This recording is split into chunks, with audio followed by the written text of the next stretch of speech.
From my years young in days of youth, God did make known to me his truth, and called me from our native place,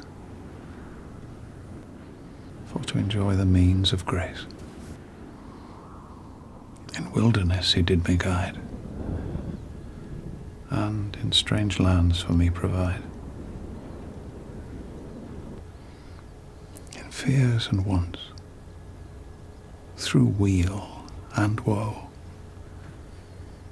a pilgrim passed I, to and fro.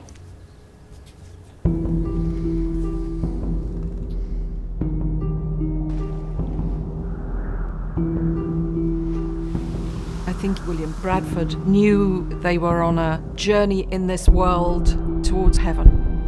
They didn't know quite how they would get there or where they would finally meet their end, but they were transient citizens of the world. And they were on a journey towards purity. That's what they sought. That's what took them out of England. That's what took them from Holland over to the New World. At the time, they were a very, very small group of very extreme people. And if we'd never heard of them ever again, nobody would be surprised. The fact that they are, in the long term, extraordinarily successful, that they've found the world's greatest democracy, throws retrospective lustre. But they weren't the people you would automatically expect to be founding a new outpost of the British Empire. These were normal people under extraordinary circumstances, and it ends up being as much a story of survival as it is a story of origins. If you ask people, where does America start? They'll say, it starts in Plymouth Rock.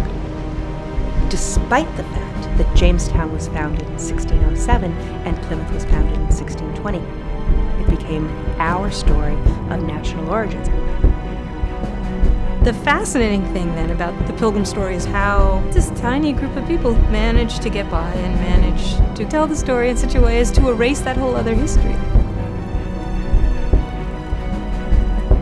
There's been a tremendous amount of memory produced around the Pilgrims. But there's also been a lot of forgetting.